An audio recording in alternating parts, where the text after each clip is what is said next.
যে ব্ৰিজৰ ওপৰত যিখন ব্ৰিজ আছিল সেই ব্ৰিজৰ ওপৰত উঠিছে বৰ্তমান আৰু এই যিটো বৃহৎ কনভয় সেই কনভয়ৰ মাজেৰে লৈ যোৱা হৈছে সুৰক্ষিতভাৱে এই অভিযুক্তক আৰু আমি যি ধৰণৰ খবৰ পাইছোঁ যে হাফলং লৈ যোৱা হ'ব গতিকে এই ধৰণে নিৰাপত্তা বেষ্টনী কটকটীয়া নিৰাপত্তা বেষ্টনীৰ মাজেৰে এই দুই অভিযুক্তক বৰ্তমান লৈ যোৱা হৈছে যাতে কোনো ধৰণৰ বিঘিনি নঘটে অৰ্থাৎ কোনো ধৰণৰ যাতে যি বাক্সালৈ লৈ যাওঁতে যি ধৰণৰ পৰিস্থিতিৰ সন্মুখীন হৈছিল সেই পৰিস্থিতি যাতে সন্মুখীন নহয় এই দুগৰাকী অভিযুক্তৰ ওপৰত যি আক্ৰমণ সেই আক্ৰমণ নহয় তাৰ প্ৰতি লক্ষ্য ৰাখি এই দুইখন যি বাহন দেখা পাইছে প্ৰতিদিন টাইমত দৰ্শকসকলে এই দুখন বাহনতে লৈ যোৱা হৈছে দুই অভিযুক্ত অমৃত প্ৰভা আৰু শেখৰক গতিকে শেখৰ আৰু অমৃত প্ৰভা যিহেতু ছিংগাপুৰ গৈ জুবিন গাৰ্গৰ যি মৃত্যু সেই মৃত্যুৰ সময়ত তেওঁলোকে সেই সময়ত তাতে উপস্থিত আছিল আৰু দুৰ্ঘটনাৰ সময়ত উপস্থিত আছিল গতিকে সেই সময়ত তেওঁলোকে ছিংগাপুৰৰ পৰা আহি নিজকে ক্লিন চিট দিয়াৰ এটা চেষ্টা কৰিছিল গতিকে চেষ্টা কৰি সংবাদ মাধ্যমৰ অৰ্থাৎ প্ৰতিদিন টাইমৰ সংবাদ সন্মুখতো যিগৰাকী শেখৰ যিগৰাকী অমৃত প্ৰভা তেওঁলোকে নিজকে ক্লিন চিট দিয়াৰ এটা চেষ্টা কৰিছিল যে জুবিন গাৰ্গৰ কেনেকৈ আৰু কিয় মৃত্যু হ'ল তেওঁলোকে কোনো ধৰণৰ গম নাপায় অৰ্থাৎ দুখলৈ আনলৈ যি দুখ ঠেলি এইগৰাকী যি শেখৰজ্যোতি গোস্বামীয়ে কৈছিল যে জুবিন গাৰ্গক বিষ খুওৱা হৈছিল কিন্তু তেওঁক বিষ পান কোনে কৰাইছিল কি কথা কি গোটেই কাহিনীটো আচলতে বেলেগক তেওঁ দুখ ঠেলিবৰ বিচাৰি নিজকেই আচলতে দুখমুক্ত কৰাৰ এটা চেষ্টা কৰিছিল নেকি এই গোটেই বিষয়খিনিক লৈ যিহেতু ৰাইজৰ প্ৰশ্নৰ ওপৰত প্ৰশ্ন উত্থাপন কৰি গৈছিল আৰু এই যি প্ৰশ্নৰ এই যি দাবী এই যি আহ্বান এই আহ্বানৰ প্ৰতি লক্ষ্য ৰাখি SITয়ে তদন্ত আগবঢ়াইছিল আৰু সেই তদন্তৰ পাছত বৰ্তমান তদন্ত চলি থকাৰ সময়তে যিহেতু 14 দিনৰ বাবে SITৰ জিম্মাত লৈছিল এই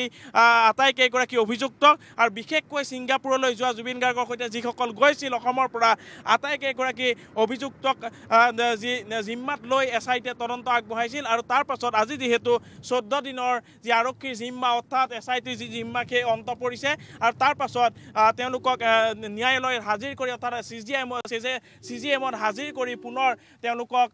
এই দি অভিযুক্তক লৈ অহা হৈছে কাৰাগাৰলৈ গতিকে হাফলঙৰ যিখন কাৰাগাৰ সেই কাৰাগাৰলৈ লৈ যোৱাৰ সম্ভাৱনা প্ৰকট হৈ পৰিছে আৰু এই ধৰণে দেখা পোৱা গৈছে যে ৰহাৰ যিখন টুলগেট সেই টুলগেট অতিক্ৰম কৰি কিছু সময় পূৰ্বে আহিছোঁ আৰু আমি দেখুৱাই গৈছোঁ এই যি অভিযুক্ত সেই অভিযুক্তক এই ধৰণে দেখা পোৱা গৈছে যে বিশেষ যি কনভয় কটকটীয়া কনভয়ৰ মাজেৰে এই ধৰণে আগবঢ়াই লৈ যোৱা গৈছে গতিকে অসমবাসীৰ যি প্ৰশ্ন অসমবাসীৰ যি আহ্বান যে ন্যায় লাগে জুবিন গাৰ্গক অৰ্থাৎ এই ন্যায় কি হ'ব এই ন্যায় আচলতে কেনেধৰণে দিব আদালতে ৰায় দিব পৰাকৈ বা আদালতে যি কঠোৰ সেই কঠোৰ সিদ্ধান্ত ল'ব পৰাকৈ তথ্য প্ৰমাণ যুগুত কৰি আদালতত দাখিল কৰিছেনে নাই SITয়ে সেয়াহে আজিৰ তাৰিখত ডাঙৰ প্ৰশ্ন যদিও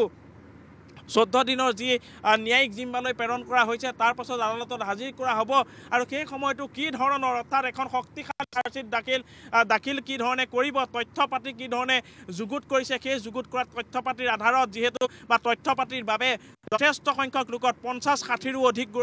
যি ব্যক্তিক SITৰ কাৰ্যালয়ত অৰ্থাৎ CIDৰ কাৰ্যালয়লৈ মাতি তেওঁলোকৰ ভাষ্য গ্ৰহণ কৰা হৈছিল সাক্ষ্য গ্ৰহণ কৰা হৈছিল ছিংগাপুৰৰ 10 গৰাকীকৈ যিসকল ইয়তত উপস্থিত আছিল তেওঁলোকৰ সাক্ষ্য গ্ৰহণ কৰা হৈছিল গতিকে সেইসমূহ সাক্ষ্য আৰু যি অভিযোগ আছিল এইকেইগৰাকী অভিযুক্ত এই অভিযুক্ত কেইগৰাকীৰ ওপৰত কি ধৰণে চাৰ্জশ্বিট দাখিল কৰি কি ধৰণৰ ন্যায়ালয়ে কি ধৰণৰ ন্যায় দিব পৰাকৈ ৰায় দিব পৰাকৈ যুগুত কৰিছে তথ্য প্ৰমাণ সেয়াহে আজিৰ তাৰিখত ডাঙৰ প্ৰশ্ন আৰু যি ন্যায় সেই ন্যায়ৰ বাবে অসমবাসী প্ৰতিটো চাই ৰৈছে সকলোৰে আজিৰ তাৰিখত প্ৰতিটো সময়তেই এটাই প্ৰশ্ন যে জাষ্টিছ ফৰ জুবিন গাৰ্গ অৰ্থাৎ জুবিন গাৰ্গৰ যি ন্যায় জুবিন গাৰ্গক ন্যায় লাগে জুবিন গাৰ্গৰ মৃত্যু কিয় হ'ল সেই কাৰণ লাগে জুবিন গাৰ্গৰ যদি হত্যা কৰা হৈছিল যদি জুবিন গাৰ্গক হত্যা কৰিছিল কোনে কৰিছিল প্ৰশ্নখিনিৰ উত্তৰ অসমবাসীক লাগে যদিও বাৰম্বাৰ SITয়ে বা মুখ্যমন্ত্ৰীগৰাকীয়ে কৈ আহিছে যে এই তদন্ত সময় অসমবাসীৰ বাবে যথেষ্ট সময় আৰু সেয়া স্বাভাৱিক এটা কথা কিয়নো হাৰ্টথ্ৰব জুবিন গাৰ্গ মৃত্যু হৈ যোৱাটো হাৰ্টথ্ৰব জুবিন গাৰ্গ নোহোৱা হৈ যোৱাটো কোনোগৰাকী অসমীয়াই কোনো পলত কোনো ক্ষণত আচলতে মানি ল'ব নোখোজা এটা সত্য আৰু এই সত্যৰ আচলতে কাৰণ কি এই সত্য জুবিন গাৰ্গৰ মৃত্যু কিয় হ'ল তাৰ উত্তৰ বিচাৰি হাহাকাৰ প্ৰতিগৰাকী অসমীয়া আৰু সেই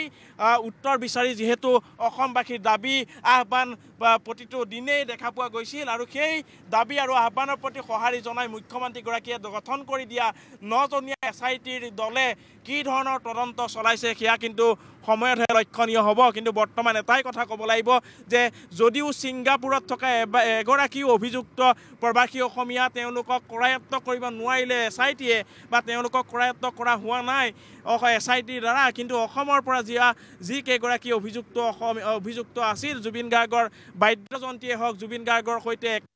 সংগীত পৰিৱেশন কৰিবলৈ যোৱা অমৃতপ্ৰভা মহন্তই হওক তেওঁলোকক গ্ৰেপ্তাৰ কৰি যিহেতু আজি ন্যায়িক জিম্মালৈ প্ৰেৰণ কৰা হৈছে এয়া এক ডাঙৰ সফলতা বা এয়া এক